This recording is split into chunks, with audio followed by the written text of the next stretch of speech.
last time I did my testimony about being free of breast cancer and moving to another country, this is the US, and I ended it with saying all the changes and that I was probably going to marry someone as my next manifestation. I can say that I am not a young person, so maybe I inspire many women or men to find the love of their life no matter what age they have.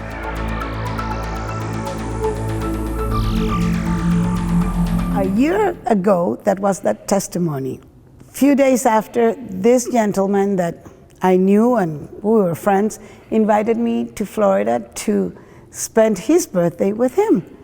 And I said, okay, let's see what it happens. And we had a wonderful time. And that's when we really started dating. Yes, and at the time I was in the mindset that I was not really wanting to begin a relationship or, really settle down with anybody, but I met Elba at our little community group that we have in Houston, and for some reason I just wanted to be around her and didn't understand why. Well, I had been to a Dr. Joe event several years earlier and was studying all this, and I began to think about some of the things that I liked about her. And then all of a sudden I figured out, you know what? I think I am ready to have a relationship. At first, she thought that I was trying to avoid her and that there was something wrong, and I finally said, Elba, I'm gonna let all my defenses down that are trying to keep me from getting to know a beautiful woman, and let's just see where this goes. And she started crying. And it made me feel so bad that I'm like, what did I say? Did I say something wrong? And she said, well, I wasn't sure you liked me. So I said, I don't like you, I love you. I had really wanting to manifest, not only to move to another country, not only to be free of my breast cancer, but also a husband. I didn't want a partner. I had a lot of partners. I mean, not a lot, but I had partners during my life. And I had also a lot of marriage proposal, and I always ran away because I was free. I was a free spirit. I didn't want to get married to anybody.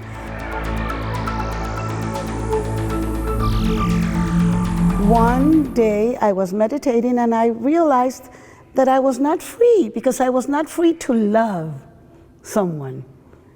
So when I reached the point that I was free to love someone, I started to work in that someone, and I wanted a husband. And I wrote down all the things that I wanted, and I did my walking meditations and my meditations, and I thought that I was going with him, walking hand by hand, and I was so happy to have him. And I already met him, but I didn't realize that this guy in my meditation was this guy, friend of mine. But somehow they came together.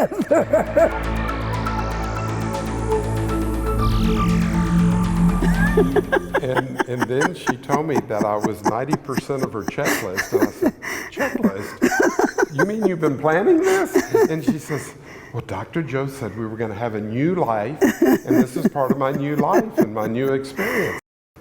It's the love that attracted me. It's the love that keeps me, and it feels like every day I'm still on a honeymoon. And that's not something I ever thought I would say. And to feel that way is like giving me so much hope, because I know that there is a lot of people that don't know what real love is about. So I hope that what we've just spoken about is just a little taste of what's available to each one of us. And I really hope and pray that each one of us is able to meet either their love of their life, or at least feel that love that's so fulfilling that they can wake up every day and be excited about what might be happening that day that they have no clue. And just go into it with the expectation that what's going to happen is going to happen in a way that they could have never imagined. And we wanted to do this testimony because there's a lot of people in our community, Dr. Joe's community, that say, hey, Elba, if you could find a husband at your age, so can I, you know. So I said, of course. And let me tell you something. And with this, I want to end, at least my part. He's not just a husband that I found. He's the love of my life.